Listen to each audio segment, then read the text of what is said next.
Dès qu'il est question du pouvoir temporel, les chrétiens ont souvent tendance à passer d'une sainte prière d'intercession à une prière de louange, on ne peut plus profane, comme s'ils voulaient, 2 millénaires après sa mort et sa résurrection, forcer la main au Seigneur en lui faisant admettre que son royaume est bien de ce monde. On voit encore, dans certaines églises latines, les sièges réservés aux notables dans le cœur. Alors que de leur côté, pendant des siècles, les chrétiens orthodoxes ont prié pour le pieux empereur et sa famille. Le monde byzantin a même développé une théorie de symphonie entre le pouvoir public et l'Église, en vue du bien commun. La doctrine sociale du patriarcat de Moscou consacre plusieurs chapitres au rapport entre l'universalité de l'Église et l'amour de la patrie terrestre. Pourtant, nous sommes héritiers de la tradition apostolique, qui inclut notamment le célèbre témoignage de Jean dans l'Apocalypse, un témoignage terrible, où l'aversion du peuple de Dieu pour l'Empire et l'État, persécuteur de l'Église, éclate en images saisissantes. Et nous sommes surtout les disciples de Jésus-Christ, qui nous invitent à rendre à César ce qui est à César et à Dieu ce qui est à Dieu.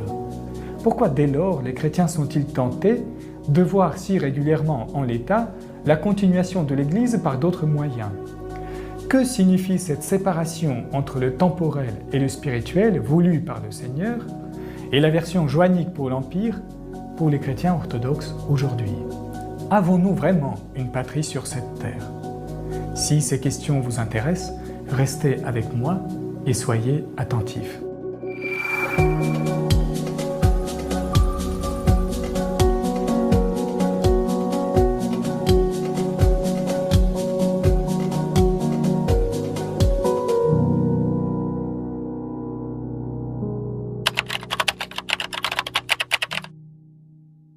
La réponse de Jésus aux pharisiens au sujet de la nécessité de payer l'impôt à l'empereur, c'est-à-dire à celui qui, pour les Juifs, est un envahisseur, évoque le paradoxe de l'attitude chrétienne à l'égard du pouvoir public. Pour Jésus et ses disciples, l'empereur ou l'État ne sont plus des idoles, ils sont dépourvus de toute sacralité. Ils méritent néanmoins le respect parce que, comme dira saint Paul, tout pouvoir vient de Dieu. Le fait que le pouvoir vient de Dieu signifie qu'il n'est pas Dieu, comme le prétendait l'Empire romain, l'Égypte antique et toutes les autres dictatures théocratiques. En affirmant que le pouvoir vient de Dieu, saint Paul s'oppose donc, comme Jésus, à la confusion entre Dieu et l'État.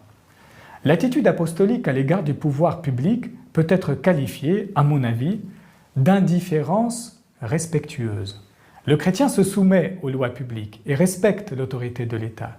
Il est conscient cependant du caractère relatif et passager de cette autorité. Elle n'a pour lui rien de sacré. Les chrétiens respectent les États pour ce qu'ils sont, des structures utiles mais éphémères, dignes de respect mais dépourvues de toute sacralité. Un très ancien document chrétien, la lettre à Diognète, évoque ainsi la neutralité détachée des chrétiens à l'égard du pouvoir public. Les chrétiens résident chacun dans sa propre patrie comme des étrangers domiciliés.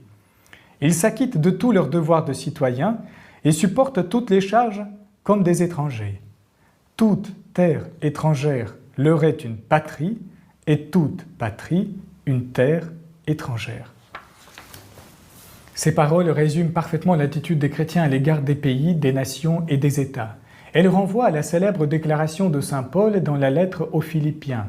« Notre patrie à nous est dans les cieux, d'où nous attendons, comme Sauveur, le Seigneur Jésus-Christ, qui transfigurera notre corps humilié pour le rendre semblable à son corps de gloire, avec la force qui le rend capable aussi de tout soumettre à son pouvoir. » La nature eschatologique de notre foi, c'est-à-dire notre attente du retour du Christ ressuscité et de l'avènement du règne de Dieu, exclut tout patriotisme chrétien. Rien ne nous empêche d'aimer un pays, celui où nous sommes nés, celui où nous avons grandi, celui qui nous a accueillis. Nous aimons de la même manière des peuples, des cultures, des langues. Cependant, cet amour ne peut se transformer en déférence religieuse, ni se confondre avec notre foi est notre espérance. Le chrétien n'a qu'une seule patrie, la Jérusalem céleste. Il ne sert qu'un royaume, celui de Dieu. Il respecte les lois et accomplit les devoirs citoyens d'un seul pays, celui où il vit. À mon avis, pour actualiser le message apostolique et conforter notre attente eschatologique, nous, chrétiens orthodoxes, devons avoir le courage de renoncer à la symphonie byzantine entre l'Église et l'État. L'idée peut être utile à d'autres époques, mais manifestement surannée aujourd'hui. Ayons le courage d'assumer le caractère strictement non national, non ethnique de l'Église de Dieu. Adoptons à l'égard des États et des structures humaines une indifférence respectueuse qui sied aux disciples de Jésus, aux successeurs de Jean et de Paul, et conforme à la recommandation de saint Pierre. Soyez soumis à toute institution humaine à cause du Seigneur, soit au roi en sa qualité de souverain, soit au gouverneur, délégué par lui pour punir les malfaiteurs et louer les gens de bien. Car c'est la volonté de Dieu qu'en faisant le bien, vous réduisiez au silence l'ignorance des insensés. Et aussitôt, Pierre nous appelle à agir de manière libre et responsable. Comportez-vous en homme libre, dit-il, sans utiliser la liberté comme un voile pour votre méchanceté, mais agissez en serviteur de Dieu. Honorez tous les hommes, aimez vos frères, craignez Dieu, honorez le roi. L'honneur que nous rendons au roi et au prince est celui que nous devons rendre à tous les hommes, sachant que nous sommes serviteurs de Dieu seul. Ainsi, nous éviterons d'une part de créer des scandales pour les autres et d'autre part de nous compromettre avec le pouvoir temporel qui n'est pas ce que nous recherchons. Ce modèle de l'attitude apostolique à l'égard des structures humaines a été suivi par les moines et les moniales chrétiens, successeurs des martyrs des premiers siècles. Il doit guider l'ensemble des membres du corps du Christ. Les paroles du Seigneur « Rendez à César ce qui est à César et à Dieu ce qui est à Dieu » réfutent toutes les tendances idolâtriques d'un pouvoir païen. Mais elles dénoncent également, par anticipation, toutes les tentations théocratiques du pouvoir chrétien, qu'elles se présentent sous la forme d'empire chrétien ou de la domination temporelle de l'Église. Le temporel et le spirituel sont distincts pour Jésus. Ils doivent l'être pour nous également. Comme disait Tertullien, « Pour nous, chrétiens, que la passion de la gloire et des honneurs laisse froid, en vérité nous n'avons nul besoin de ligue, de parti, et nulle chose ne nous est plus étrangère que la chose publique.